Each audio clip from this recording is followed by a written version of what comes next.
Baik, selamat malam, Shalom Bapak Ibu, saudara sekalian. Kembali kita bertemu di online Bible Study. Malam ini kita memasuki kitab yang pertama dalam Perjanjian Baru, yaitu Injil Matius. Tapi sebelum itu kita tundukkan kepala lebih dulu ya. Mari saudara, Bapa kami yang di surga, kami mengucap syukur dari hari ke hari kami selalu diberkati. Khususnya malam ini kami mau lanjutkan kepada perjanjian baru. Kiranya hikmat Tuhan turun atas kami. Sehingga setiap kami tidak hanya mengerti dengan otak kami. Tapi benar-benar hidup seturut kebenaran yang dari Tuhan. Terima kasih. Urapi mulut hambamu untuk menyampaikan kebenaran. Hanya di dalam nama Tuhan Yesus kami berdoa. Amin. Ya, malam ini sesi pertama dari kitab Matius. Yaitu pendahuluan daripada Injil Matius ya. Pendahuluannya dulu, saudara. Sebenarnya ketika kita membahas intertestamental, 400 tahun masa sunyi, di mana di sana tidak ada firman yang turun yang baru, tidak ada nabi-nabi yang baru, semuanya sedang menunggu Mesias. Nah, setelah itu akhirnya yang ditunggu-tunggu datang, saudara. Nah, inilah yang dicatat oleh Injil Matius, ya. Ketika kitab Maleakhi menutup perjanjian lama dengan sebuah janji bahwa Allah akan mengutus seorang Mesias untuk menyelamatkan umatnya. Nah, akhirnya sang Mesias turun ke bumi menjadi manusia. Itulah yang ditunggu-tunggu. Oke, kita lanjutkan. Ya, Bapak Ibu Saudara, kitab Matius ini sangat istimewa, makanya ditaruh di urutan pertama. Istimewanya apa? Karena mengandung signifikansi dalam sejarah dan teologisnya. Artinya penting, ya. Dengan latar budaya Yahudi tentunya. Ya. Jadi kitab Matius ini, ntar saya kasih warna ya. Jadi kitab Matius ini ditulis, ditujukan khusus kepada orang Yahudi. Kalau dibandingkan dengan Injil Sinoptik yang lain, ingat ya, yang dimaksud dengan Injil Sinoptik adalah Matius, Markus, dan Lukas. Tidak termasuk Yohanes, Sinoptik. Nah, dan Injil Yohanes itu tidak spesifik untuk Yahudi, ya. Jadi yang ditekankan di sini adalah bahwa Yesus adalah Mesias orang Yahudi yang dijanjikan oleh perjanjian lama itu. Yang disebut Kristus, yaitu yang diurapi. Makanya silsilah Yesus dimulai dari Abraham, kalau kita Matius. Sebab Abraham adalah bapak orang Yahudi. Ya, gitu kan? Bisa dibaca di Matius pasal 1 ayat 1 sampai 17. Dimulai dengan Abraham. Khas Yahudi, saudara. Ya. Di dalamnya mencatat 57 nubuatan tentang Mesias dan penggenapannya oleh Yesus. Matius menggunakan frasa genaplah firman yang disampaikan gitu. Contohnya ya, coba kita baca Matius pasal 1 ayat 22 contohnya. Hal itu terjadi supaya genaplah yang difirmankan Tuhan oleh nabi. Ya, nah, kata-kata ini sering dipakai di Injil Matius. Genaplah firman yang disampaikan. Genaplah yang difirmankan Tuhan. Kalimatnya kira-kira itu. Jadi penggenapan, penggenapan firman di Perjanjian Lama, nubuatan di Perjanjian Lama. Makanya Matius khas bahasanya. Genaplah firman yang disampaikan. Genaplah yang difirmankan Tuhan. Gitu ya. Kemudian Matius juga menggunakan istilah anak Daud untuk menegaskan identitasnya Mesias. Anak Daud ini maksudnya bukan anak kandung Daud langsung gitu, keturunan Daud maksudnya. Ya, jadi kalau membaca Alkitab, ingat jangan harafiah, harus dicari maknanya, ya. Jadi banyak sekali menggunakan istilah-istilah yang khas Yahudi. Misalnya kerajaan surga atau hanya kerajaan gitu. Tidak disebut kerajaan Allah. Kenapa? Karena orang Yahudi sangat menghormati sebutan Elohim. Nah, YHWH tidak berani nyebut karena satu tidak diketahui lafalnya seperti apa. Yang kedua, memang mereka sangat hormat. Makanya kerajaan Allah diganti dengan kerajaan surga, khusus untuk orang Yahudi ini. Jadi kita tahu dari sini, oh ini ditulis untuk orang Yahudi ini. Nah itu muncul 43 kali. Makanya Injil Matius disebut juga Injil Kerajaan. Sebab banyak sekali istilah kerajaan surga. Itu di Injil Matius. Ya. Jadi saudara, jadi Matius tidak menggunakan kerajaan Allah. Karena orang Yahudi sangat menghormati nama Yahweh dan Elohim. Kita lanjutkan ya.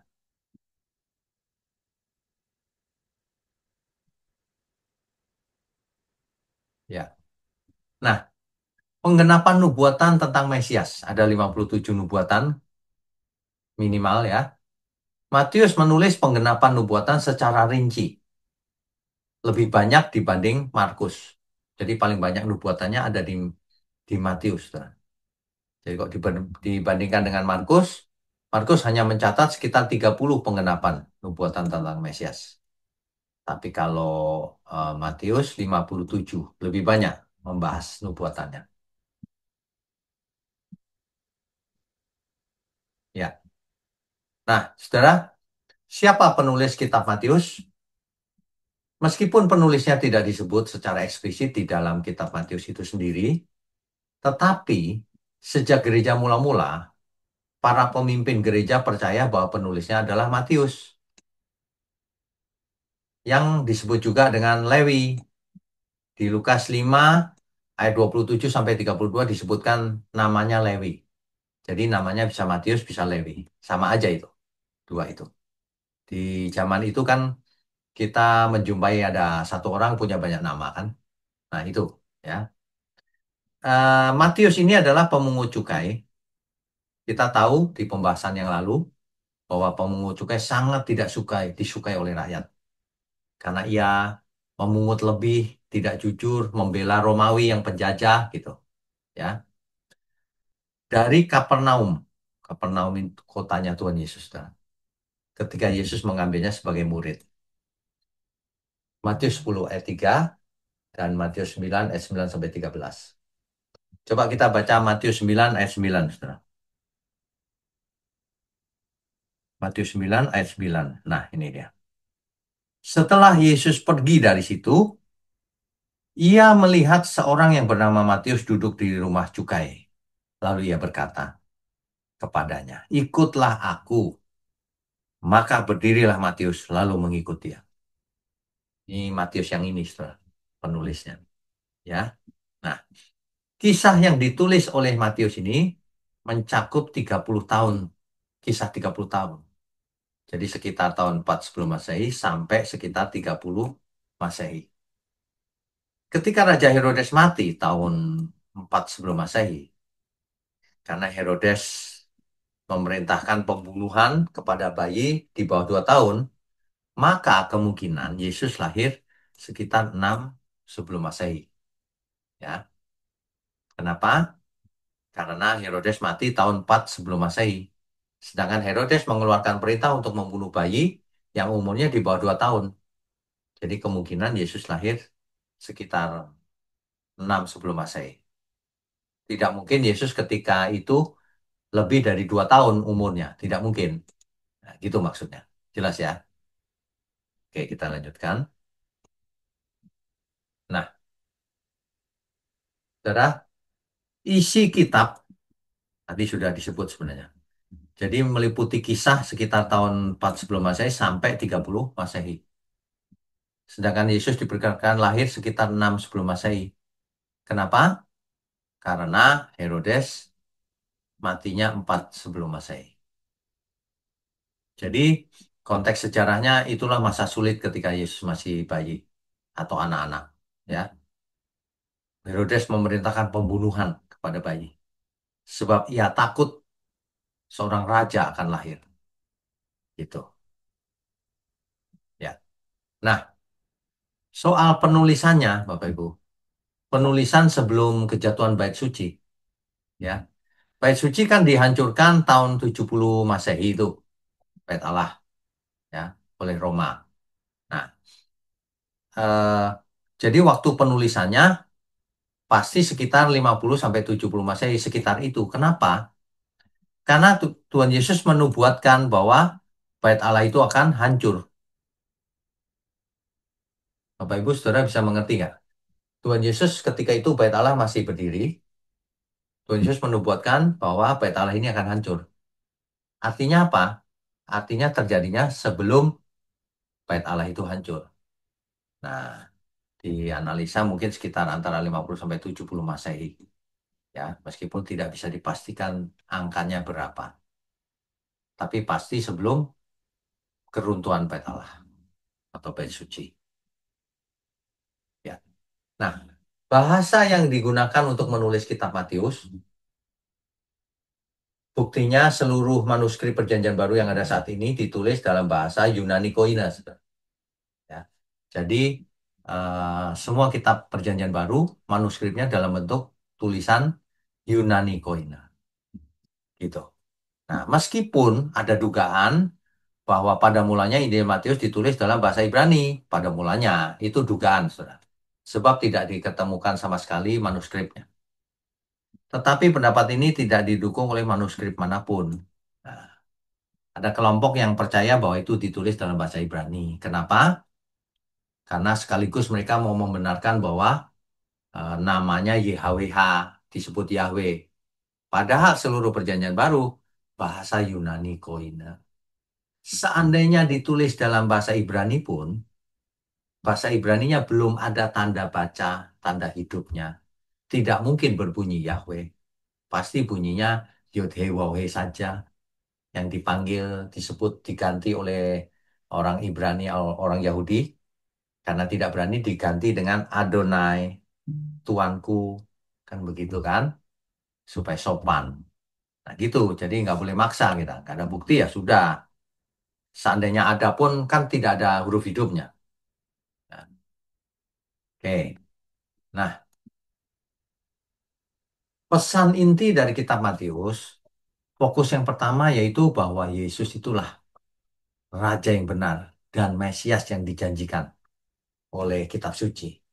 Itu pesan utama di Injil Matius, ya.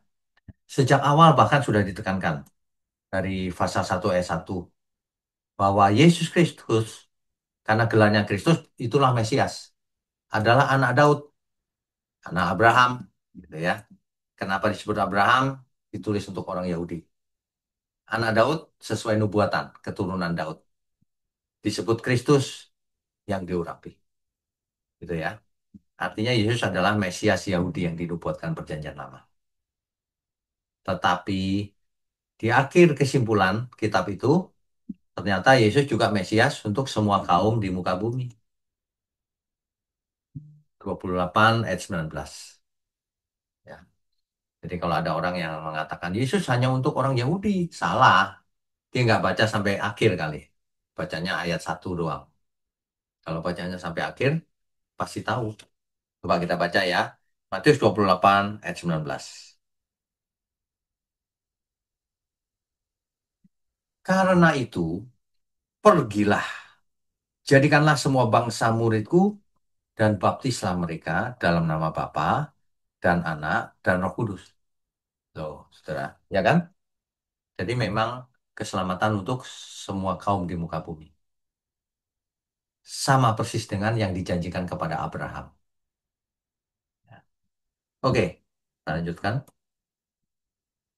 Ya. Nah, Yesus melayani kebanyakan di lembah Galilea, yaitu di Israel Utara. Kita kalau ke Israel pasti mampir ke Danau Galilea, makan ikan Petrus. Ya, oke, kita lanjutkan.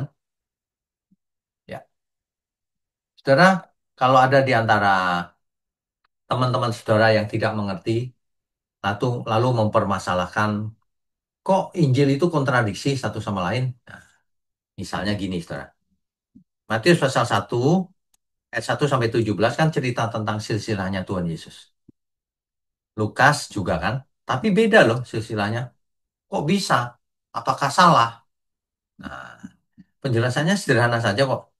Kalau orang berniat mencari kebenaran, akan ketemu, gampang saja.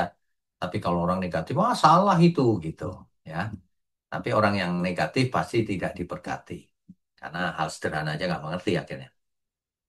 Oke, kita lanjutkan. Nah, ini saudara.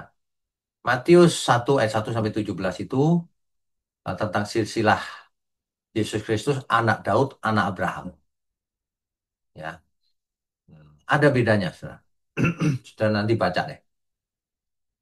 Dimulainya dari Abraham, silsilahnya. Berakhir pada Yesus. Menceritakan itu. Ya. Nah, bedanya apa dengan Lukas? Nah, kalau Lukas itu mundur, saudara, dari anak Eli sampai akhirnya Adam. Coba kita lihat Lukas ya. Lukas pasal 3 ayat 23 sampai 28.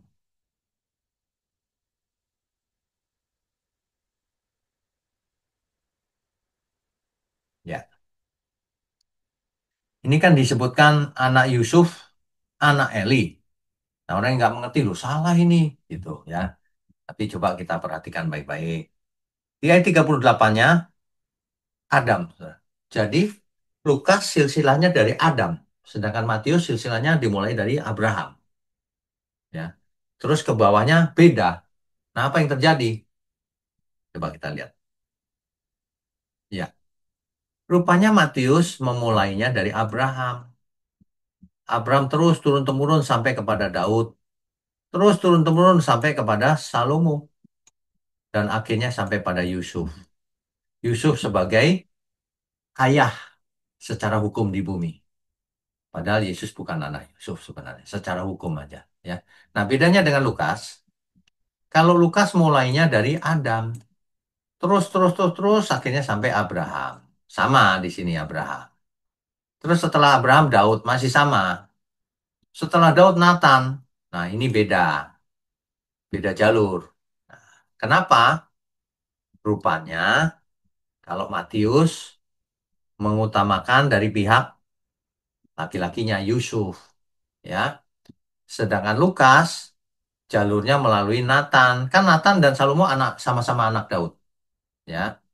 Nathan kalau diteruskan itu sampai pada Maria, ya. Rupanya silsilahnya nggak ada yang salah. Satu dari Yusuf, satu dari Maria. Nah, tapi ketika kita cek teks Alkitab, kok tidak ada Maria, Pak? Yang ada adalah anak Eli. Nah, anak Eli di sini konteksnya adalah menantu Eli, saudara. Yusuf. Kenapa yang ditulis Yusuf padahal anak ini kalau diteruskan Maria? Karena budaya Yahudi hari itu lebih mengutamakan laki-laki. Jadi meskipun di sini ada Maria, yang ditulis adalah Yusuf, menantunya Eli. Padahal Maria itu anak Eli. Gitu loh, saudara. Ya, Maria itu anak biologisnya Eli. Tapi tidak ditulis, diganti Yusuf. Karena menantunya Eli, karena laki-laki. Itu penjelasannya. Sederhana ya. Ya, tergantung sikap hati. Nah, reaksinya apa dari umat Israel sendiri terhadap kedatangan Tuhan Yesus? Kan mereka mengharapkan seorang pembebas, warrior, dan raja seperti Daud, ya kan? Sedangkan Mesias datang sebagai bayi tapi tidak dikenali mereka. Mereka tidak mau Mesias yang bukan seorang pembebas. Nah, mereka salah mengerti rupanya. Ada perbedaan ekspektasi, ya. Yesus membawa keselamatan rohani, bukan pembebasan politik. Nah, itu rupanya salah mengerti.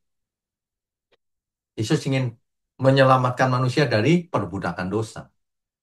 Sedangkan bangsa Israel ingin mendapatkan Mesias yang membebaskan dia dari perbudakan oleh penjajah Roma. Gak sama. Itulah sebabnya Sang Mesias ditolak. Ia datang kepada kepunyaannya, tapi kepunyaannya tidak menerimanya. Kan begitu ya, saudara ya. Nah, itulah kisahnya. Ya. Nah, nubuatan di Perjanjian Lama yang dikutip di Injil, contohnya gini, ia akan berasal dari keturunan Daud. Nah, itu Matius 22 ayat 44, digenapinya. Kan gitu ya. Jadi ayatnya banyak sekali nih, saudara. Ya. Ia akan lahir dari seorang perawan. Nah, itu kalau di Perjanjian Lama kan Yesaya 7 ayat 14. Digenapi di Matius 1 ayat 23. Ia akan lahir di Bethlehem. Ditulis digenapi di Matius 2 ayat 6. Dulu di Perjanjian Lama Mika 5 ayat 2. Dan seterusnya, saudara. Banyak sekali ini. Ia akan tinggal di Mesir untuk sementara waktu. Hosea 11 ayat 1. Digenapi di Matius 2 ayat 15. Ia akan tinggal di Galilea. Itu dikatakan di Yesaya 9 ayat 1 sampai 2. Digenapi di Matius 4 ayat 15. Demikian seterusnya. Jadi sangat banyak nubuatannya, saudara. Nah ini juga ada ayatnya semua dan ini. Nih contohnya, ia akan mati bersama para penjahat. Itu ada di Yesaya, ya digenapi di Lukas 22 ayat 37. Coba bayangkan. Ia akan dikuburkan di kuburan orang kaya, digenapi di Matius ini. Dan lain-lain, saudara. Ya, ini nubuatan di Perjanjian Lama yang dikutip di Injil. Ya, nah sebagai pendahuluan kita harus mengerti bahwa setiap Injil, 4 Injil itu ditulis, bukan ada 4 versi, bukan. 4 Injil itu ditulis satu sama yang lain saling menjelaskan, saling melengkapi. Matius ditulis oleh Matius untuk orang Yahudi, makanya istilah-istilahnya dipakai khas Yahudi. Itu tadi menyebut kerajaan surga. Kalau di Lukas sebutannya kerajaan Allah, karena Lukas menulis untuk orang asing, bukan orang Yahudi. Ya, jadi Matius menulis Injil ini ditujukan kepada orang Yahudi yang mengerti tradisi Yahudi. Ya, kalau kepada orang asing lain lagi ceritanya. Nanti Yohanes lain lagi, karena Yohanes ditulis untuk mengcounter aliran Gnostik di zaman itu, gitu ya. Nah, penekanannya kitab Matius jelas bahwa benar Yesuslah yang dimaksud oleh kitab para nabi, oleh Torah. Dialah Sang Mesias, gitu. Nah, itu di kitab Matius, tuh. Matius seorang pemungut cukai yang disebut Lewi juga, ia bertobat sungguh-sungguh, mengalami perubahan yang radikal. Dipanggil Tuhan, ia ikut, saudara. Padahal tadinya ia pemungut cukai pasti kaya, banyak uang, tapi ia tinggalkan semuanya untuk ikut Tuhan Yesus. Nah, inilah Matius yang menjadi penulis kitab Matius. Ya, Injil Sinoptik itu Matius, Markus, Lukas. Jadi nanti pembahasannya di Rabu depan kita akan masuk per topik yang ada di kitab Matius. Dari kitab Matius pasal 1 sampai habis. Tapi kita bagi per topik aja. Tidak kita baca per ayat, nanti waktunya habis. Per topik, yang penting-penting kita akan bahas. Jadi Bapak Ibu Saudara bisa belajar lebih cepat. Nanti bacanya baca aja sendiri sebagian gitu. Sama seperti tadi ayatnya banyak sekali. Kalau mau dibaca silakan. Jadi Bapak Ibu bisa mengulang, di post, lalu dicatat-catat boleh saja atau difoto aja pakai handphone gitu kan cepat ya catatannya. Nah, gitu. Tapi intinya harus ditangkap. Intinya kita Matius ditujukan kepada orang Yahudi bahwa Mesias itu lahir dari orang Yahudi memang. Nah, bahwa Yesus itulah Mesias Yahudi yang dimaksud oleh kitab suci, kitab para nabi. Gitu, Saudara. Ya. Jadi inilah pendahuluan kitab Matius. Kitab Matius ini sering diduga oleh beberapa kelompok, khususnya pengagum nama Yahweh, katanya dulu bahasanya Ibrani. Ya, tapi nggak ada bukti karena manuskripnya semua Yunani. Tapi seandainya itu bahasa Ibrani, kan tulisannya Yod He Wo He, Yahweh, bukan Yahweh. Tetap aja karena tidak ada huruf hidupnya. Nggak bisa ngotot ngepasin cocokologi itu nggak bisa. Ya. Nah, begitu. Ditulis pasti sebelum bait Allah runtuh karena Tuhan Yesus yang menubuatkan nanti bait Allah ini akan hancur. Jadi sebelum tahun 70 Masehi ditulisnya. Begitu, ya. Oke, baik. Bisa kita lanjutkan dengan diskusi dan tanya jawab. Kalau ada yang bertanya boleh. Kalau belum ada juga nggak apa-apa karena ini baru pendahuluan. Tapi minimal Bapak Ibu Saudara harus harus mengerti suasananya ketika Yesus lahir. Nah, yang ditulis oleh Matius bagaimana, nanti Markus bagaimana, Lukas bagaimana gitu. Ya. Oke, yang pertama Pak Kris silakan. Sebentar, saya buka dulu. Ya, silakan unmute. Shalom malam Pak, Ya, lo malam. izin off cam ya Pak. Ini wifi saya masih gangguan ini Pak. Ya, oke. Eh, saya minta dikoreksi Pak, itu Injil Matius, maksudnya ini peralihan dari perjanjian lama ke perjanjian baru. Betul. Eh, s- Pada waktu Tuhan Yesus lahir itu suasananya saya bayangkan ini Pak, ya. Mungkin kayak nano-nano itu Pak, rame rasanya Pak. Karena apa? Bait Allah memang megah, tapi bangsa Israel di bawah penjajahan dan sebetulnya secara budaya, secara agama itu kalau apa ekspresinya dari waktu siapa yang harus dibebaskan, mereka minta Barabas segala macam apa itu. Ya. Kalau dilihat sebetulnya hidup di bawah tekanan, tapi juga status quo, Pak. Jadi eh, saya cuma membayangkan aja barangkali justru momentum itu selain juga karena eh, rencana Elohim untuk make penjajahan Romawi untuk menyebarkan kabar baik mungkin Pak ya. Menurut Pak Wiknya gimana Pak? Kalau suasananya saya gambarkan kayak gitu Pak, Ya, kira-kira.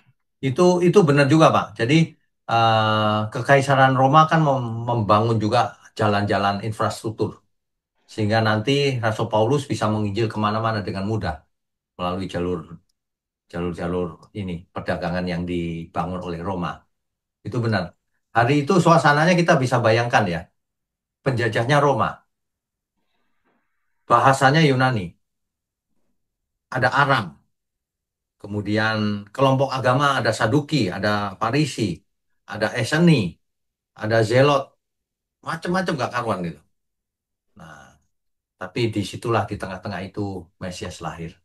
Benar sih Pak, begitu. Iya, soalnya kalau kita lihat waktu eh, Elohim berkata kepada Musa, waktu Musa kepengen lihat itu kan ada ayat yang berbunyi Tuhan datang di dalam apa dari balik badai itu Pak. Ya, Kalau kita lihat waktu Mesias dilahirkan dan juga nanti kedatangan kedua kali itu kan juga ada apa ya saya kok ingatnya turbulensi namanya apa Pak aniaya itu Pak masa aniaya itu Pak di tribulasi. kitab tribulasi saya kalau ngomong sama insinyur itu saya ingatnya turbulensi Pak. Ya benar. Iya jadi eh, saya soalnya kalau kita lihat waktu saya kecil itu di sekolah minggu diputarkan film Jesus of Nazareth itu kan kayak suasananya kayak damai, tenang ya prajurit Roma ada berdiri kadang di jalan itu. Tapi mungkin suasananya ndak senyaman yang kita bayangkan barangkali mungkin Pak karena Ya ada pasti, penjajahan itu Pak ya. pasti. Mana ada penjajahan enak Pak. Buktinya Iya orang karena Yahudi menunggu Mesias itu kan supaya merdeka maksudnya. iya karena hukuman yang paling kejam itu kan sebetulnya juga penyalipan dan itu diperkenalkan oleh orang Roma itu Pak. Ya, betul. Dipopulerkan Iya. oleh Roma itu. Terus ini Pak, yang kedua, saya memperhatikan silsilah yang ditulis di Matius, itu kan apalagi narasi anak Daud itu kan seringkali dipakai, itu sebetulnya kan berarti untuk dari aspek legalitasnya keturunan secara Yahudi, Pak, Ya, patriarkial ya. ya, betul.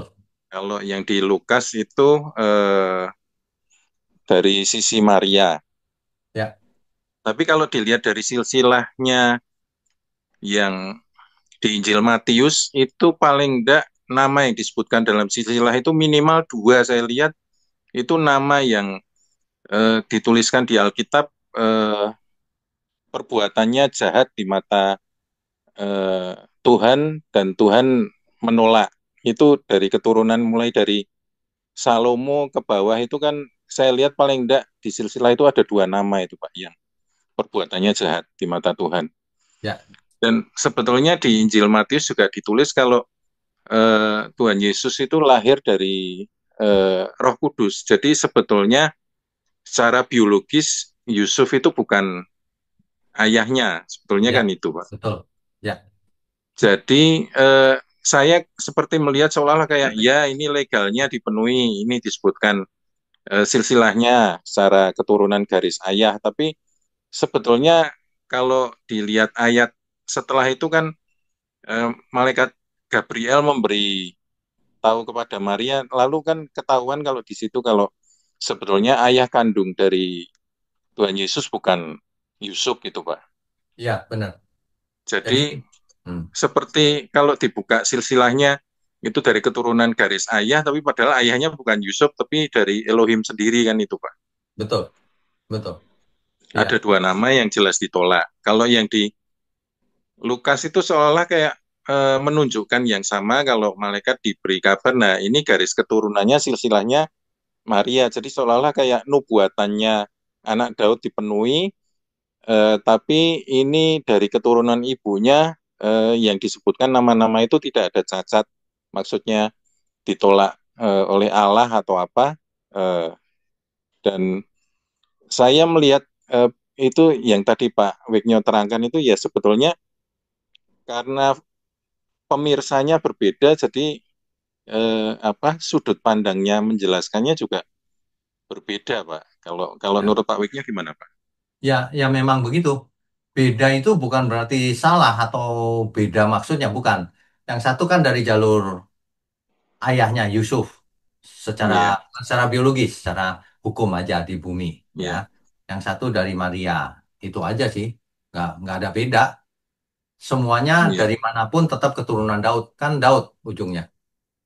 iya, Daud punya anak Salomo, satunya Nathan, gitu aja sih. iya.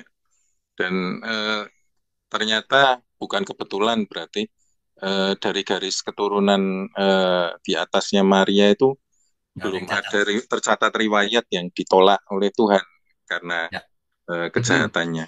Bisa gitu ya Pak ya. Iya, jadi makin kita belajar Alkitab, saya melihat makin banyak keindahan-keindahan kayak yang mustika yang ditemukan terus orang jual semua harta miliknya itu loh. Iya, iya, iya. Kan itu tidak Keindahan. mungkin kebetulan, Pak. Iya, iya makanya saya tadi bilang ya tidak kebetulan berarti ada Mm-mm. itu. Ya, Pak. Ya saya kayak kesentil aja tadi Pak Wignya waktu menjelaskan silsilah. Oh iya, eh, makanya ini saya sampaikan ini Pak. Ya. Iya, itu Oke. Pak. Ya, Makasih Pak. terima kasih Kasih. masukannya. Terima kasih. Ya. Berikutnya Ibu Mariana, silakan Bu. Ya Pak, Pak saya tertarik nih nanya soal YHWH itu Pak. Ya, Itu kan disebut tetragramaton ya Pak ya. ya betul. Nah kalau boleh dijelasin tuh sebenarnya apa itu tetragramaton itu. Terus pertanyaan kedua itu kenapa huruf itu, 4 huruf itu, kenapa bukan 4 huruf yang lain gitu Pak. Apa Oke. ada sesuatunya atau ada kaitannya dengan bangsa Israel itu? Oke. Ya Itu itu aja Pak. eh, ada cerita detailnya di seminar Nama Tuhan, Bu. Ibu pernah ikut nggak seminar Nama Tuhan? Pernah Ya, ya? udah denger sih, tapi Ya. kurang Oke, di singkatnya gini.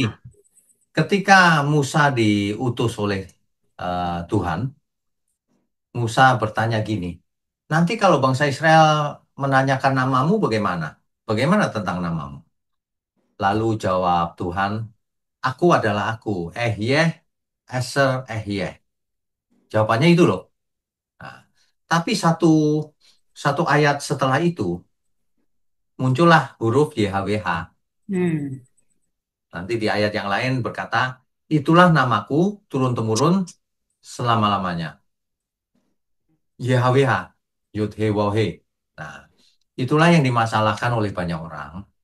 Ada yang mengatakan bunyinya Yahweh, ada yang mengatakan bunyinya Yehova, Hmm. ada yang mengatakan banyak sekali sebenarnya. Nggak cuma dua itu, ada banyak. Tapi faktanya, kita main fakta saja, jangan main cocokologi. Main faktanya, tidak ada huruf Ibrani pakai huruf hidup. Artinya apa? Artinya zaman itu tidak diketahui bagaimana melafalkannya. Kan gitu. Nah, kalau sekarang kita punya huruf Ibrani yang ada huruf hidupnya, itu cerita kelompok Masoret yang nambahin.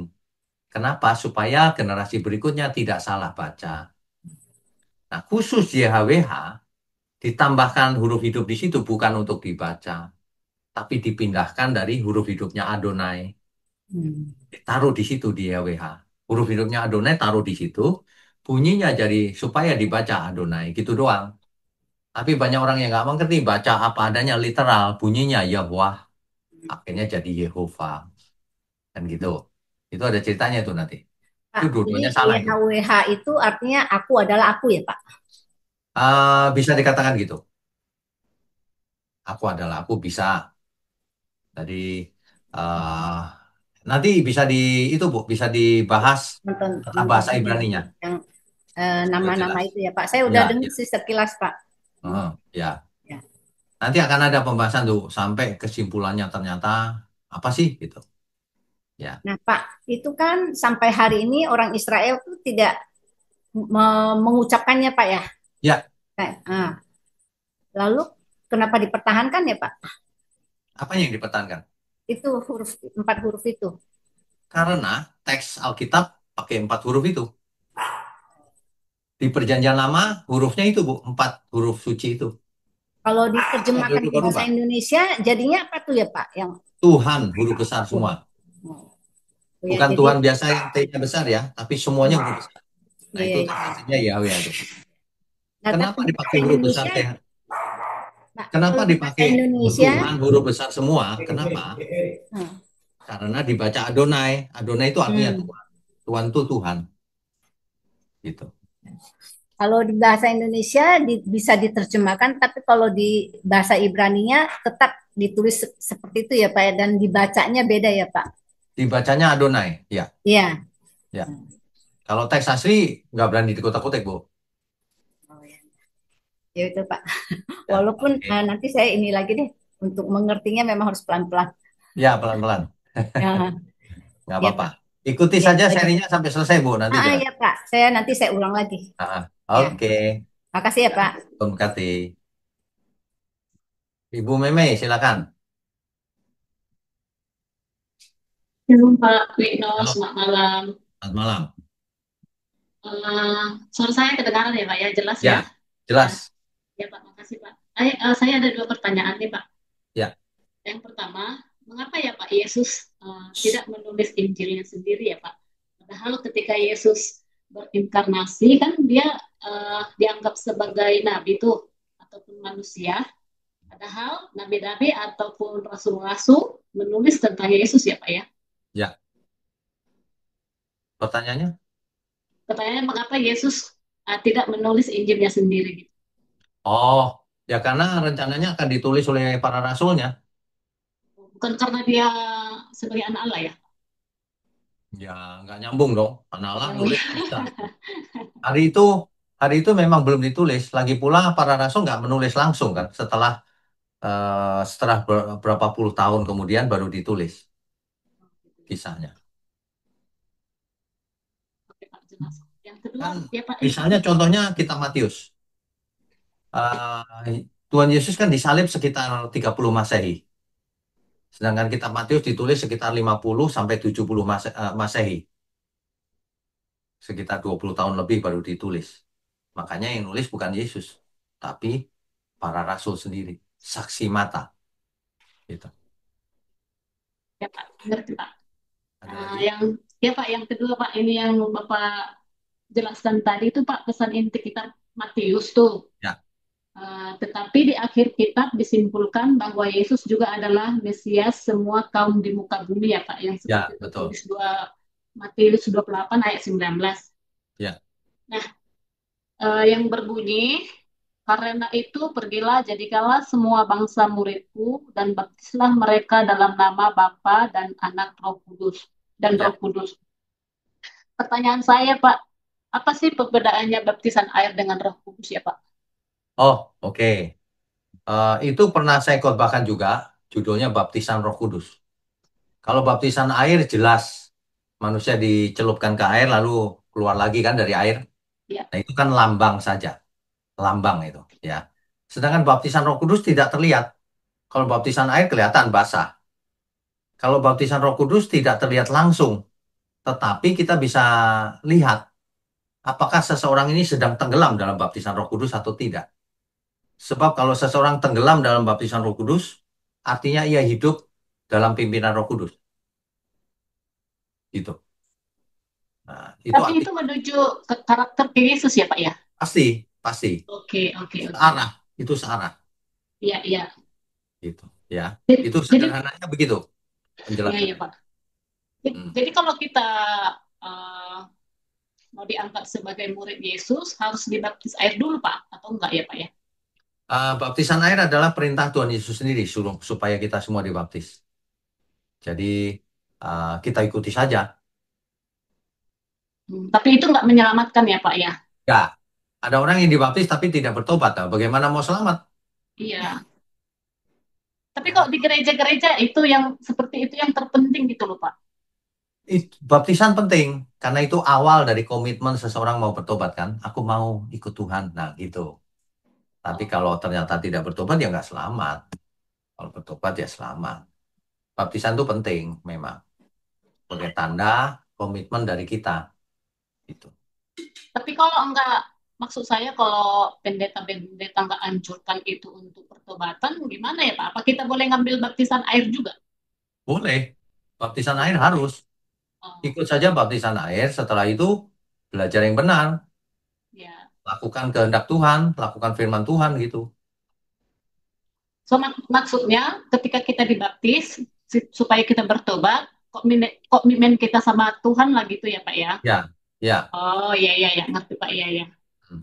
Ya, makasih ya Pak penjelasannya. Oke, Tuhan Shalom, berkati. Tuhan berkati. Berikutnya siapa ya? Ibu Dina. Dina Sumomba ya? Bisa? Ya, Shalom sama Tuhan, Pak. Shalom. Selamat malam. Iya. Silakan, Bu.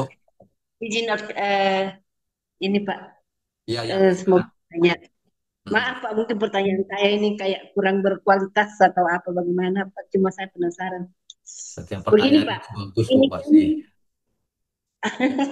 Ya, silakan. eh, ya ini kan kitab Matius ini ditulis sendiri oleh Matius menurut penjelasan tadi sesuai dengan tradisi di Yahudi Ya, saat itu. Kalau saya baca ini Pak, nanti di Matius 9 baru tertulis di situ bahwa Matius pemungut cukai mengikuti Yesus, berarti baru saat itu dipanggil untuk ya, menjadi murid Yesus ya. ya. Terus jadi sebelum sebelum ayat dari ayat 1 sampai 8 berarti kan Matius belum bersama-sama dengan Tuhan Yesus saat itu ya Pak. Ya Pak. Belum mengikut Yesus. Maksudnya bagaimana?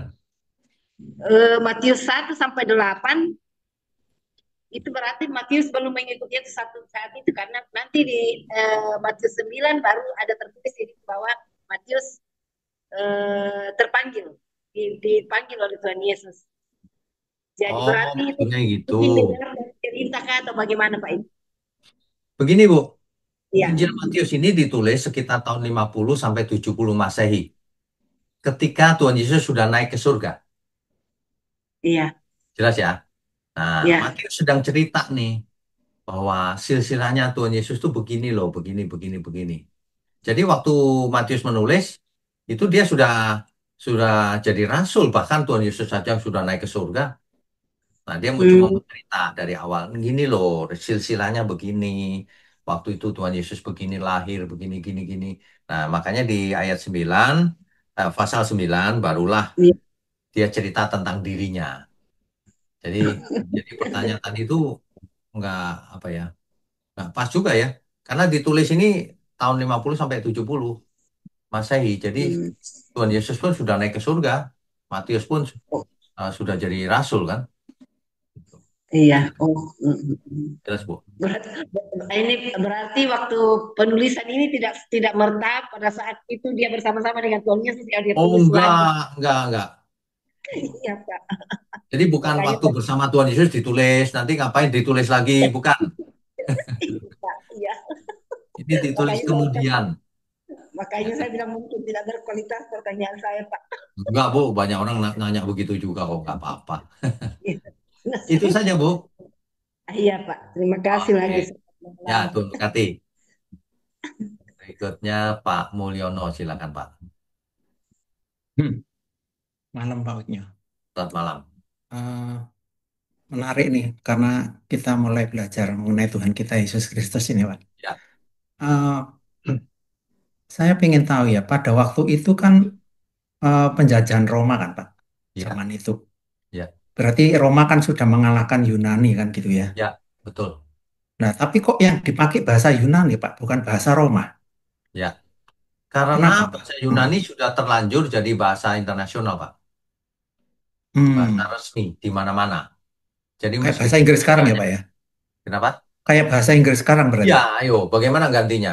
Oh, oke Meskipun meskipun ya, ya, yang berkuasa siapa ya bahasa Inggris tetap dipakai Pak, udah jadi bahasa internasional, iya ya. Jadi ya kan? saat itu bahasa Yunani itu sudah bahasa internasional kan gitu Pak ya? Ya, lingua Ya. franca istilahnya, bahasa resmi gitu. Oke. Terus yang berikutnya Pak, yang menulis ini kan Matius Pak. Pada waktu itu ada 4 golongan kan, Farisi, Saduki, Eseni dan Sekot ya Pak ya. Lah itu Selot. Selot ya. Oke. Itu Matius masuk golongan mana Pak ya? Kira-kira. Matius masuk pemungut cukai Pak. Nggak ada di golongan itu kan, berarti di luar itu kan Pak ya? Dia dibuang Pak. Dia Oh, nggak dianggap, nggak boleh masuk ruang ibadah pemungut cukai gitu. lalu Anteknya Romawi gitu. Gitu. Makanya dipanggil Tuhan Yesus dia. Gitu Pak. Oh, ini internetnya nih masalah nih. Baik. Berikutnya Pak Budi ya, Pak Budi Susanto silakan. Bisa Pak? Ya, Selamat malam, silakan. Pak Wisnu. Selamat malam. Sehat selalu. Sehat.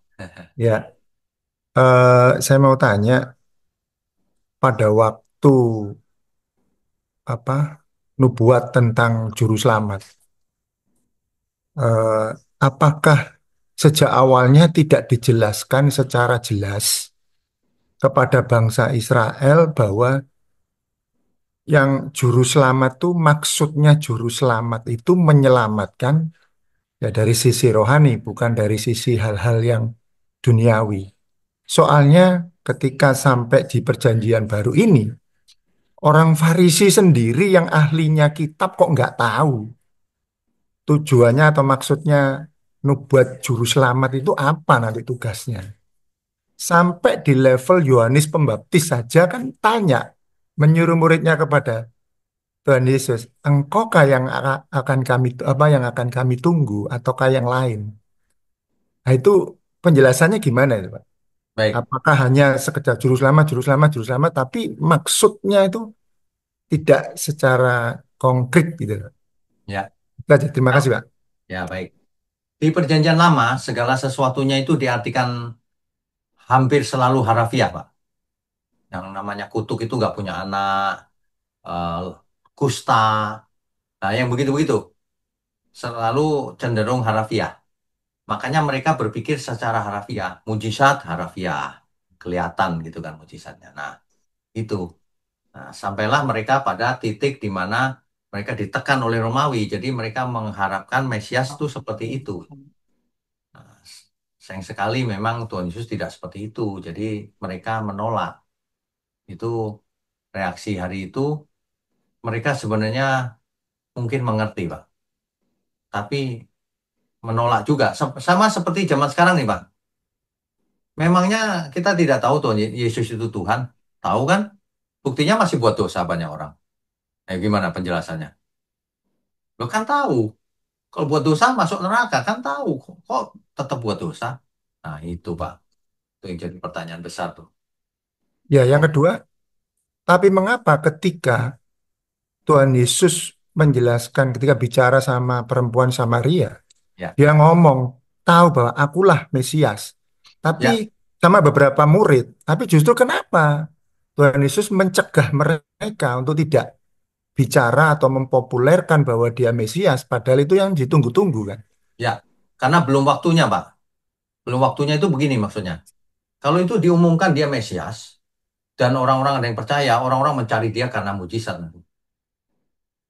Nah, dia nggak mau begitu. Mau diajarin dulu yang benar imannya. Nah, baru. Nah, di pengadilan terakhir kan Tuhan Yesus ditanya oleh imam kepala kan, apakah engkau Mesias, anak dari yang terpuji?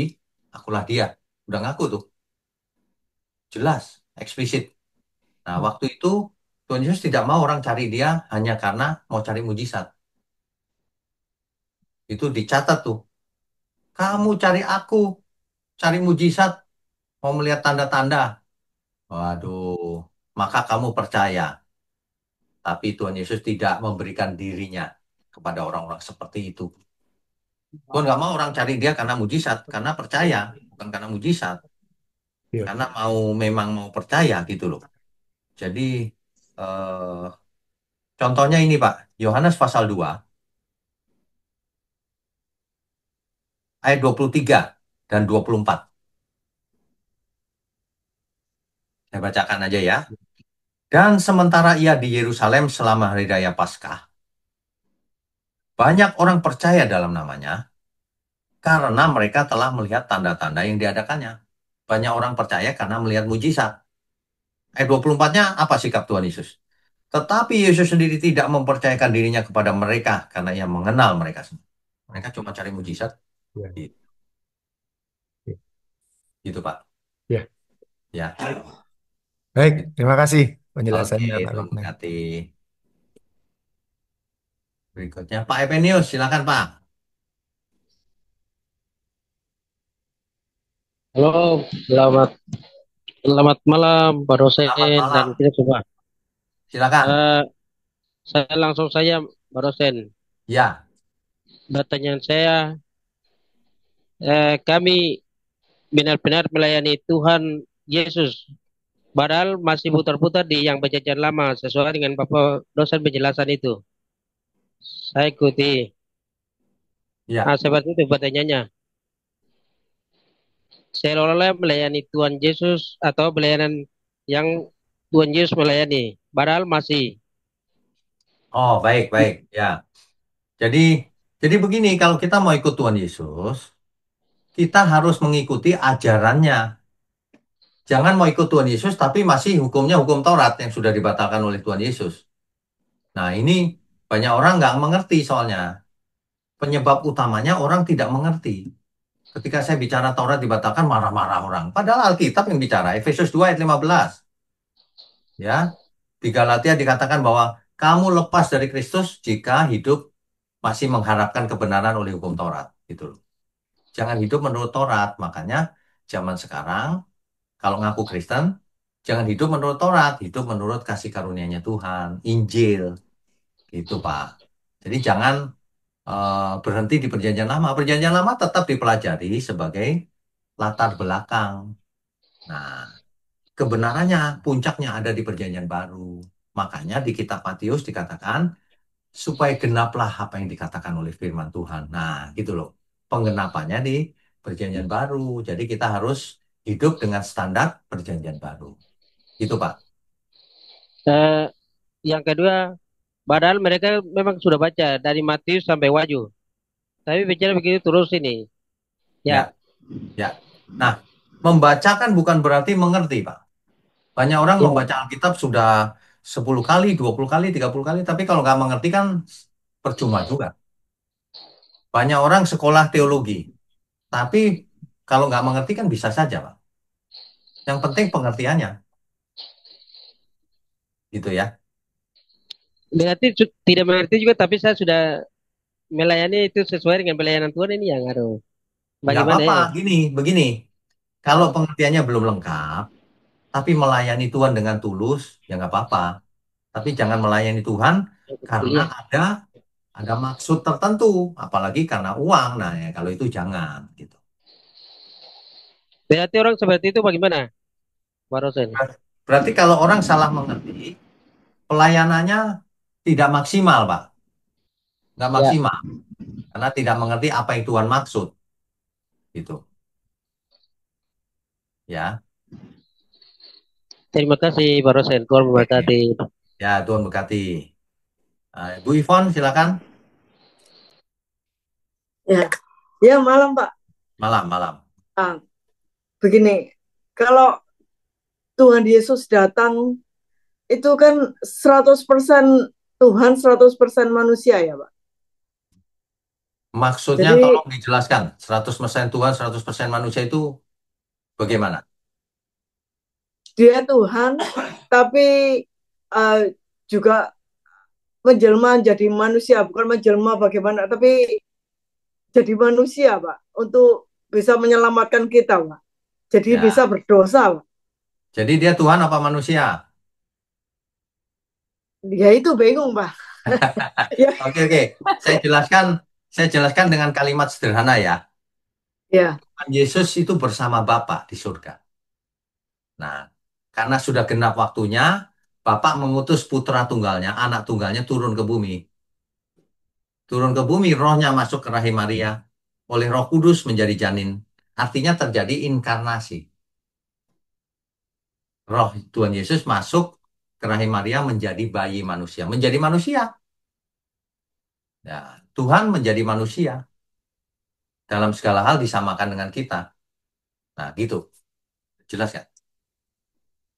jadi Tuhan tapi wujudnya manusia gitu Pak. Ya, ia mengosongkan dirinya, mengambil rupa Iya. seorang manusia gitu.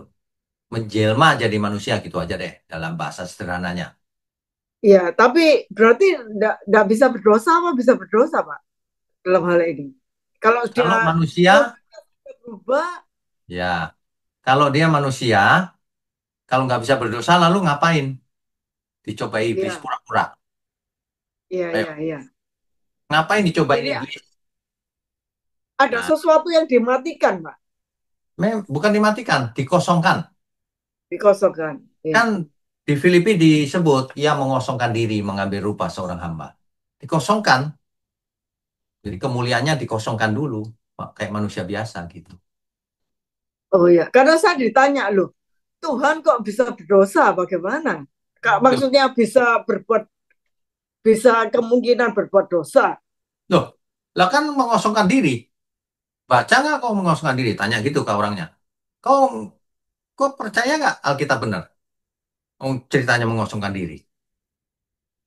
Bahkan dicatat Iya. di Alkitab, ia berdoa dengan ratap tangis dan air mata kepada Dia yang bisa menyelamatkannya dari maut kepada Bapaknya, maksudnya. Dengan ratap tangis dan air mata. Lah kalau dia nggak bisa jatuh dalam dosa, nggak usah ratap tangis air mata, pura-pura dong itu. Ayo. Iya, iya. Nggak. Dicatat di Alkitab, ia disamakan dengan saudaranya dalam segala hal. Tapi ia berusaha dengan ratap tangis dan air mata, nggak pernah jatuh dalam dosa, nggak pernah. Gitu loh. Jadi bukan pura-pura. Kalau ia tetap Tuhan, dipaku, nggak sakit, pura-pura sakit, aduh, padahal nggak sakit. Nah itu pura-pura namanya. Padahal ini kematiannya sungguh-sungguh. Makanya ia jadi manusia. Itu Tapi aja. Bapak sudah tahu, Pak, bahwa dia pasti berhasil, Pak, Soal sebelumnya. Bapak tahu dan enggak, itu kalau tahu kenapa, kalau enggak kenapa. Anggap aja kita jawab saja tahu, udah. Terus Iya, kenapa? iya. Iya, iya. Nggak ada efek kan? Yang kita harus tahu adalah, oh ternyata Tuhan Yesus berusaha sungguh-sungguh Untuk melakukan kehendak menyelamatkan. Bapaknya. melakukan kehendak Bapaknya. Dicatat di Alkitab, meskipun ia adalah anak Bapa maksudnya ya, meskipun ia Iya. adalah anak, ia belajar taat. Oh, ia belajar. Berarti kita juga harus belajar taat sampai mati. Itu yang menjadi kita ambil. Jangan nanya yang enggak. Tuhan tahu nggak ya? Udah ditentukan belum ya? Oh, ngapain berandai-andai? Yesus jadi manusia, titik.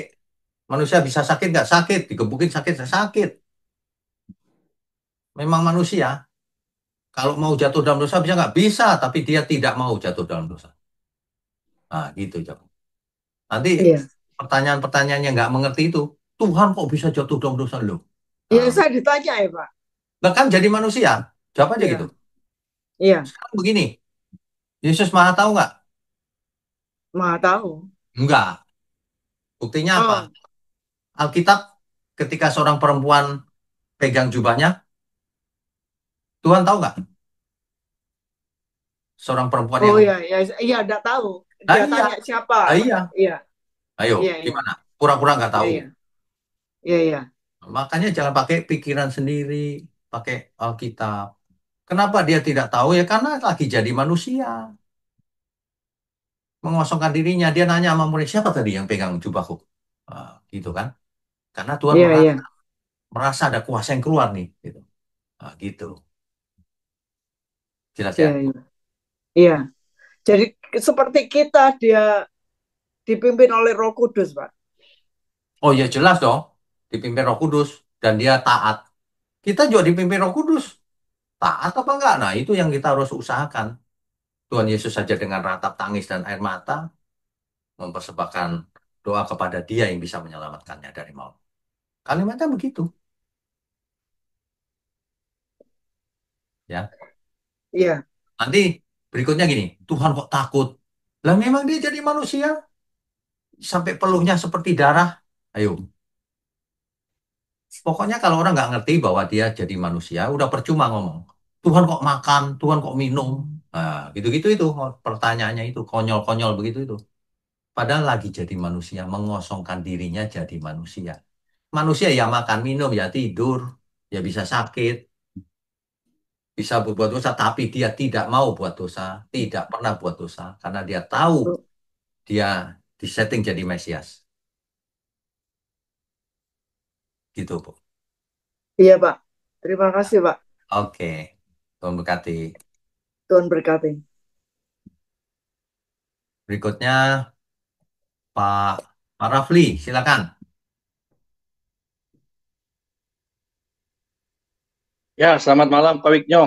Malam, Pak, langsung. tadi kebetulan ada yang bertanya mengenai Yahweh, Pak ya. Jadi Ya. saya pengen tahu ini pandangan pendapat Pak Wiknyo ini sebenarnya Allah itu punya nama apa nggak sih, Pak? Sekarang Iya, begini ya, yang iya. maha kuasa yang tidak terbatas dan sebagainya, mau pakai nama apa? Ya, itu dia, Pak. Nah, masa namanya nama Ibrani? Iya, dia bukan orang Ibrani kan? Masa orang Ibrani? Masa namanya nama Ibrani padahal dulu waktu penciptaan Ibrani belum pernah ada? Ya Iya. kan? Masa pakai nama yang kemudian? Nah, Nah, menurut betul. saya, Allah memperkenalkan dirinya dengan nama sebutan yang bisa disebut manusia. Contohnya YHWH. Itu kan nama dewa. Pernah dipakai oleh nama dewa. Dewa Kanaan, Pak. Ternyata ada yang namanya itu. Dewa pagan. Nah, Elohim juga sama kan, istilah Elohim kan Elohimnya Kanaan kan Dagon dan sebagainya. Tapi Allah bersedia dipanggil Elohim. Tapi bukan Elohim yang itu, Elohimnya Abraham, Ishak dan Yakub. Iya.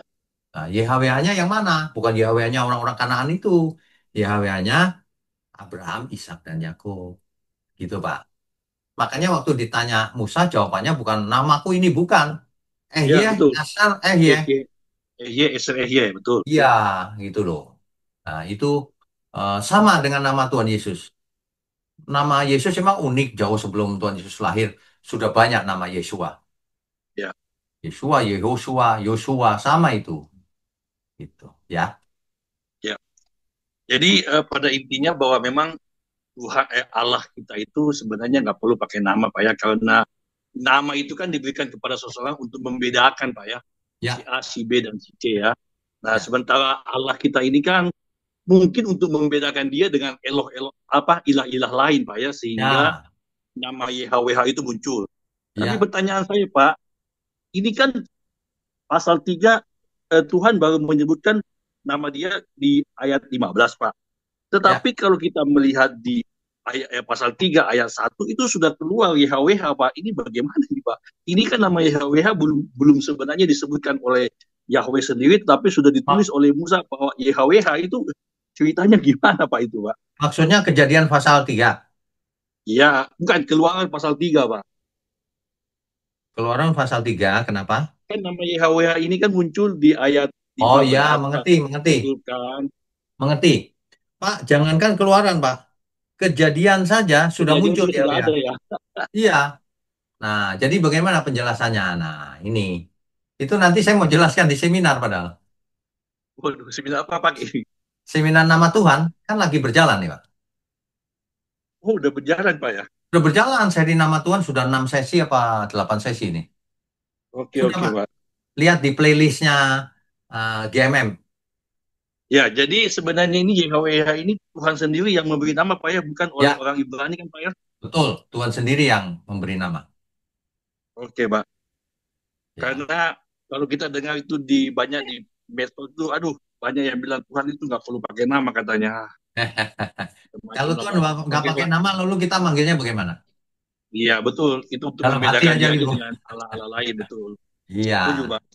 ya. Oke. Ya, thank you, Pak. Terima Oke, kasih, Pak ya. terima kasih. Eh, Ibu Marlina ya. Bu Marlina tadi. Ya, Pak. Selamat malam, Pak. Maaf Malam. OFM ya. Ya, Pak, silakan. apakah penyusunan Alkitab itu sesuai dengan timeline atau memang dengan pemikiran seperti yang tadi Pak Witnyo bilang bahwa Matius itu untuk sebagai jembatan ya antara perjanjian lama dan perjanjian baru. Itu pertanyaan saya pertama. Oke, Karena jawab kalau dulu. Dijawab oke, dulu yang itu. oke. Ya. Injil adalah kelanjutan dari perjanjian lama. Karena Mm-mm. akhir perjanjian lama kan menunggu Mesias. Nah, Injil menjawab, akhirnya datang sang Mesias. Gitu. Itu yang pertanyaan pertama ya. Apakah kronologis? Setiap kitab beda-beda. Ada yang kronologis, ada yang tidak. Jadi jangan pernah berpikir semuanya kayak cerita kronologis gitu. Sedangkan buku biasa novel aja nggak kronologis, kadang-kadang flashback kan. Nah, sama, kita juga sama. Ada yang kronologis, ada yang tidak. Harus dibaca dan mengerti konteksnya. Hmm, lalu penyusunan untuk contoh ya, kan Paulus itu menulis 13 kitab ya. Ya, Eh, nah itu yang saya pahami, Galatia itu adalah ditulis paling eh, paling awal ya, sekitar 48 Masehi. Nah, mengapa dia tidak ditaruh di awal gitu loh? ya, Karena kan kalau kita urut ya, eh, di abis Yohanes itu Kisah Para Rasul, habis itu Roma gitu. Yang ya. jadi pemikiran saya kenapa Roma itu ditulis duluan, kenapa nggak Galatia dulu? Padahal kan timelinenya itu adalah di 48 Masehi ya, lebih Ya, duluan gitu loh. ya, makanya ini cerita bukan kronologis. Hmm. Alkitab itu bukan disusun berdasarkan kronologis. Ada yang kronologis, ada yang bukan gitu. Jadi bukan itu pertimbangannya.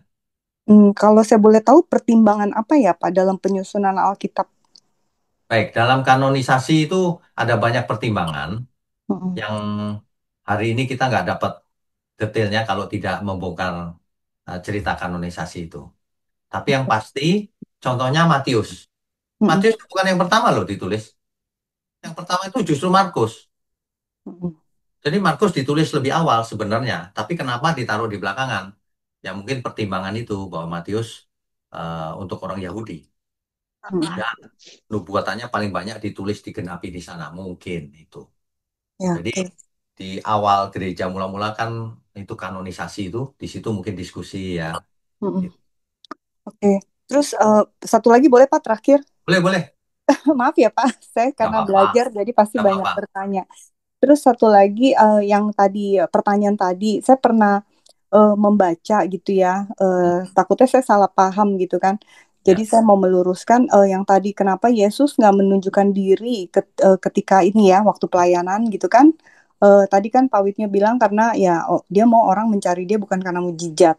ya, Tetapi yang saya juga pernah baca karena kalau memang belum waktunya gitu karena ya. kalau Yesus menunjukkan diri dia tahu dia akan dibunuh gitu. Maksudnya akan lebih cepat dibunuh lah kurang lebih seperti itu kali ya. Yang saya takutnya salah makanya saya mau meluruskan pemahaman saya yang benar apakah dua-duanya ini bisa benar atau yang mana gitu loh. Terima Menurut kasih Pak saya, Wisnu. ya, menurut saya dua-duanya bisa benar. Karena Mhm. belum waktunya itu bisa juga, bisa juga. Bisa Nah, juga ya. bisa Mhm. juga, nggak salah.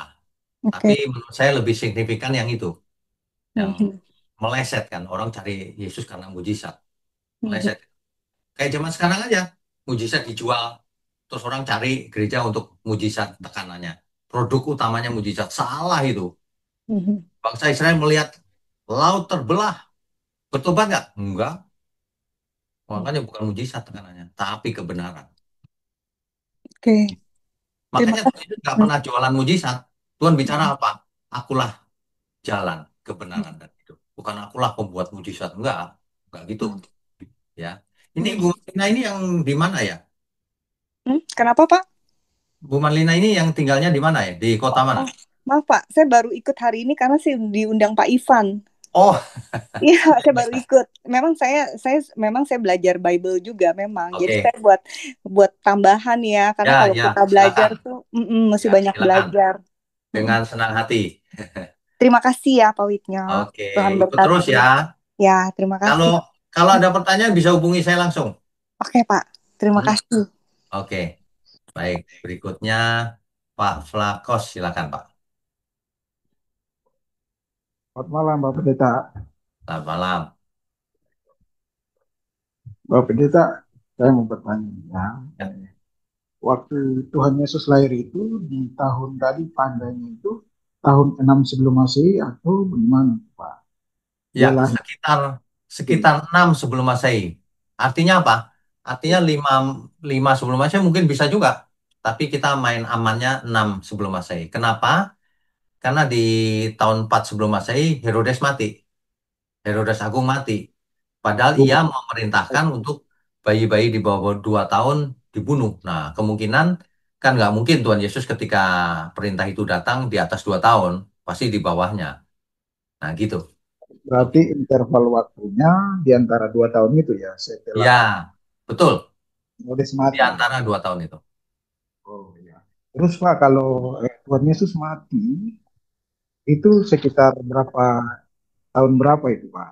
Kalau Kalau di hitungannya begitu, maka sekitar tahun 30 Masehi ya.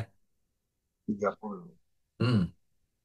Ya berarti kalau kita ya kasar-kasarin saja mungkin Tuhan Yesus ada di bumi sekitar 30 sampai 35 tahun ya. Ya itu ya. 33 setengah tahun. 35 tahun. Ya. Oh, iya iya. Pak, yang saya mau tanya, apa mengapa di usia Tuhan Yesus di usia puluhan itu di atas 20-an ke atas dia tidak terlalu menonjol. Mungkin belum Oke, ditulis. Apakah baik. ada apa kisah tulisan-tulisan sejarah yang mungkin menceritakan tentang Tuhan Yesus pada waktu usia-usia itu? Ya, baik. Itu adalah praktek di agama Yahudi bahwa kalau melayani menjadi imam itu umurnya 30. Makanya Oh, sebelum itu tidak relevan, dibahas. umur Sebelum yang itu tidak relevan. dibahas. Karena Oh, melayaninya mulai umur 30 gitu. oh iya iya. Karena itu juga menjadi polemik perdebatan di luar kan banyak kita Iya. lihat itu mereka Sebenarnya sebenarnya nggak ada yang perlu didebatkan, mau itu sederhana saja kok. Banyak orang debat tuh saya perhatikan nggak penting didebatkan gitu. Yang betul Pak. penting nggak dibahas. Iya. Terus Pak satu lagi Ya, ini sewaktu ya kita tahu ada berapa golongan itu orang Farisi, Saduki, seni, juga kaum Selot. pilot, Ya. ya. Pak, kenapa orang Saduki mereka tidak mengakui adanya kebangkitan tubuh, Pak? Kan mereka hanya yakini kebangkitan roh gitu orang mati ya. Ya, doktrin mereka seperti itu, Pak. Jadi mereka nggak berpikir bahwa nanti kebangkitan itu bentuknya fisik lagi gitu. Mereka pikir rohnya saja. Nah, Oke. mungkin ya Pak, saya belum selidiki. Mungkin terpengaruh dengan filsafat Plato mungkin. Karena filsafat Yunani itu mengatakan bahwa semua yang materi, yang fisik ini jahat. Yang suci itu yang non fisik gitu. Nah, itu terpengaruh situ. Mungkin, saya belum selidiki. Nah, Baik. padahal yang fisik pun baik adanya kalau hidupnya suci. Karena semua ciptaan Tuhan, nggak ada yang nggak baik. Betul, Pak.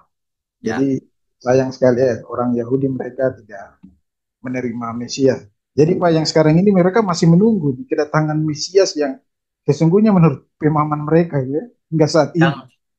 yang saat ini Israel terbagi-bagi, Pak. Ada yang sekuler, Ya. ada yang percaya Yesus tapi sedikit. Ada yang ortodoks. Nah, yang ortodoks tetap menantikan Mesias yang lain berdasarkan Oh, Taurat. Itu. baik, luar biasa sekali. Terima kasih Bapak Pendeta. Oke, Tuhan berkati. Salam. Shalom. Bu Sarah, silakan. Sarawi. Shalom Pak. Shalom. Pak, ini saya mau nanya, di Yohanes 21 ayat 25 kan dikatakan masih banyak hal lain tentang Tuhan Yesus dan seluruh dunia ini pun tidak akan cukup untuk menyimpan buku-buku yang tentang Tuhan Yesus ya Pak. Ya, Nah, pertanyaannya. ya ada banyak berarti kitab-kitab yang ada di Perjanjian Baru itu sudah sempurna ya Pak? Ya, sudah lengkap. Sudah cukup lengkap. Tidak Oke. diperlukan tambahan lagi. Oke, terus pertanyaan yang kedua ya Pak. Ya, Perjanjian baru dan perjanjian lama sangat rapi ya Pak. Bagaimana menemukan semua kitab tersebut Pak? Dan siapa yang akhirnya membuat dan menyusun semua kitab sampai menjadi ada Alkitab Pak? oke. Iya Pak. Kalau perjanjian lama, awal mula kan Musa yang menulis. Kejadian, Keluaran, Imamat, Bilangan, Ulangan. Ketika itu ditulis di kulit binatang. Nah, ketika ditulis di kulit binatang, tentu saja dengan berjalannya waktu, pudar kan? Nah, sebelum itu pudar rusak, disalin lagi. Terus dari generasi ke generasi disalin terus tuh. Sehingga waktu di zamannya Tuhan Yesus, perjanjian lama sudah lengkap. Bahkan sudah diterjemahkan ke dalam bahasa Yunani yang disebut Septuaginta. Lengkap. Jadi dikumpulkannya ya berjalannya waktu itu ngumpul terus tuh. Bertambah-tambah terus sampai akhirnya lengkap. Nah, sedangkan perjanjian baru agak beda. Seluruh perjanjian baru ditulis di abad pertama. Nah, sehingga nanti waktu terjadi kanonisasi itu bukan dipilih. Memang yang dipakai ini. Beredar juga kitab-kitab lain yang nggak termasuk yang dipakai. Jadi didaftarkan yang ini nih, bukan yang itu ya gitu. Jadi ini kanonisasi atau pemilihan ini bukan dipilih aku suka yang ini, bukan. Memang dipakainya begitu, sudah dipakai dari awal. Gitu loh, bukan milih-milih yang mana ya enaknya, bukan gitu. Sudah dipakai. Kitab itu begitu ditulis langsung dipakai, terus disalin-salin terus. Sedangkan yang di luar sirkulasi itu, loh kok ada kitab lain yang nulis-nulis sembarangan. Makanya terjadi kanonisasi. Gitu, Bung. Ya, ajaibnya gitu Pak. Bisa karena puluhan orang yang nulis terus tahunnya tuh bedanya jauh banget tapi bisa tersusun rapi gitu loh Pak. Itu kalau Betul. nggak ada pertolongan Tuhan tuh nggak bisa lah ya Pak. Itu buktinya satu-satunya yang tidak dimiliki oleh kitab manapun. Bahwa Alkitab kita asalnya dari surga, isinya. Iya Pak.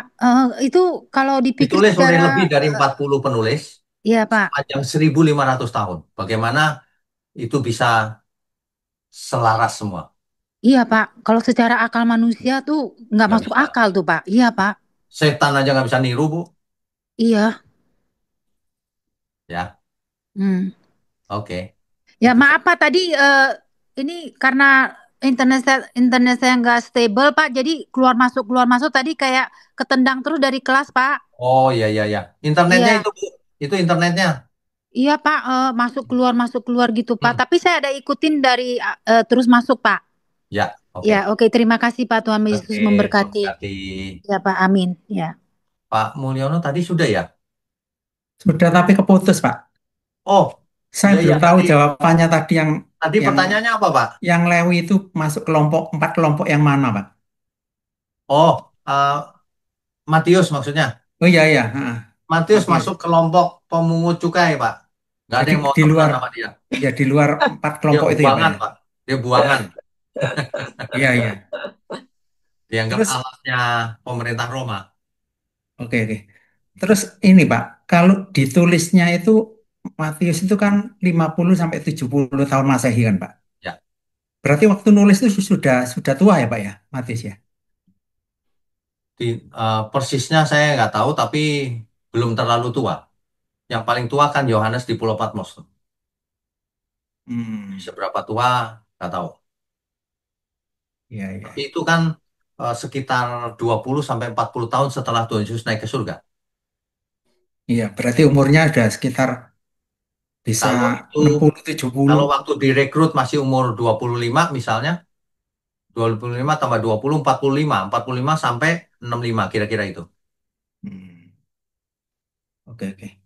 Ya. Terus ini Pak, yang minggu lalu saya tanya itu mungkin ada salah maksud gitu loh Pak, mengenai Rasul Paulus itu ada apa enggak itu Pak? Itu maksud saya eh, Paulus itu kan dilahirkan kan pada waktu zamannya Yesus juga kan, tapi memang suratnya dia belum bertobat dan belum ada surat kan, tapi dilahirkan kan pada zaman-zaman itu juga kan berarti. Dia orang Farisi, Pak. Muridnya Gamaliel kan berarti ada kan pada waktu zaman Ada. Yesus kan dia ada berarti. Ya, betul. Ya ya. Ya cuma ngeluruskan aja Pak, karena pertanyaan yang lalu kan ngomong Rasul Paulus itu ada apa enggak? Itu maksud Karena saya Rasul sudah Paulus, lahir. Heeh. karena Rasul Paulus kan yang mengizinkan pembunuhan itu, Pak. Iya, Siapa namanya? Kok saya jadi lupa. Yang dirajam. Stefanus, Pak. Stefanus. Stefanus. iya, Stefanus. Artinya dia ada di situ, ada. iya, iya. Ya kan? Stefanus. Iya, cuma itu aja Pak. Iya, Oke. iya, Ya, makasih. teruskan di Iya. Pak Budi Wijaya tadi sudah belum ya? Sudah. Sudah ya. Halo Pak Wik, belum Pak Wik. Belum. Silakan Pak. Ya Pak, saya Ini, mau tanya ini mungkin ini terakhir kali mengenai ya. Ini udah 8:30. ya, Silakan. terima kasih kesempatannya Pak. Ya. Ini saya mau tanya di Wahyu 20 Pak, pasal yang ke-12. Ya. Apakah itu artinya manusia yang hidup dengan kepercayaan lain itu juga bisa diselamatkan Pak? Karena menurut ayat ini dikatakan bahwa setiap orang dan orang-orang mati dihakimi menurut perbuatan mereka berdasarkan apa yang ada tertulis di dalam kitab-kitab itu. Ya. Dan itu dibandingkan dengan kitab yang namanya kitab kehidupan. Ya. Ya Jadi Pak, terima kasih. kitab kehidupan mencatat orang-orang yang akan selamat. Pasti. Nah, kitab-kitab lain tuh kitab apa? Nggak jelas. Selain kitab kehidupan. Udah pasti selain kitab kehidupan gitu loh. Apa Nah, itu jadi bukan artinya kitab misalkan orang yang beragama Buddha, kitab bukan. Buddha. Kita tidak bicara agama ini. Ini Tidak berbicara figuratif. agama ya Pak ya? Ini figuratif kitab di surga. Figuratif ini. Jadi kitab kehidupan juga nggak ada kitabnya Pak di surga Pak. Itu kan figuratif. Artinya orang yang akan selamat namanya tercatat di situ. Bukunya ada benar nggak ada, itu figuratif. Masa di surga kayak Oh, kelurahan punya buku terus dicatat siapa yang masuk surga? Enggak, bukan gitu. Gitu Pak. Ya, berarti artinya lalu dibuka semua kitab itu kitab apa Pak artinya Pak? Artinya semua orang dihakimi menurut perbuatannya. Kitab oh, hidupnya masing-masing itu. jadi bukan menurut agamanya, Pak. Oh bukan, kita nggak bicara agama. Setiap Oh, orang dihakimi menurut perbuatannya, itu sudah pasti. Itu kan ada kalimatnya tuh. Ya, Dihakimi dihakimi menurut perbuatan mereka berdasarkan apa yang ada tertulis di dalam kitab-kitab itu. Iya, artinya apa yang ia perbuat selama ia hidup. Kitab-kitab itu mencatat apa yang ia buat, Pak. Bukan gini, oh kitab aturan A, aturan B, agama A, agama B. Bukan, bukan. Oh ya, artinya kan tetap bahwa keselamatan itu tidak ada nama lain di kolong langit ini ya Pak ya, selain Yesus Kristus kan gitu. Pasti, karena Alkitab berkata begitu. Oke, baik. Berarti harusnya ya kalau memang sudah pasti hanya satu-satunya Yesus ya nggak perlu lagi ada maksudnya dihakimi menurut perbuatan A dan maksudnya kitab-kitab agama menurut agama itu ya Pak ya. Enggak. Jadi yang Intinya ya. dinamakan dihakimi juga bukan gini, Pak. Nanti ngantri kayak pengadilan itu nggak ada itu. Tuhan Yesus datang langsung selesai. Jadi jangan berpikir pengadilan kayak zaman sekarang ngantri satu-satu, nggak gitu. Dihakimi di situ maksudnya setiap orang pasti mempertanggungjawabkan apa yang ia perbuat selama ia hidup. Apakah baik Betul. atau Ada jahat. beberapa ayat yang menyatakan demikian, Pak. Ya, makanya itu, Pak. Ayat-ayat Alkitab itu saling menjelaskan, saling melengkapi. Makanya kita kalau ini apa ya maksudnya lihat yang lain. Oh, oke, nggak ada cerita agama lain. Hukumannya sama semua ya, Pak? Maksudnya gimana? Ya, Jadi kan kalau ada yang dua. nggak percaya, Kan ada dua, masuk. selamat atau binasa. Binasa nggak ada binasa kategori A, kategori B. Iya, iya Nggak maksud ada. saya. Binasa ya habis. Gitu ya.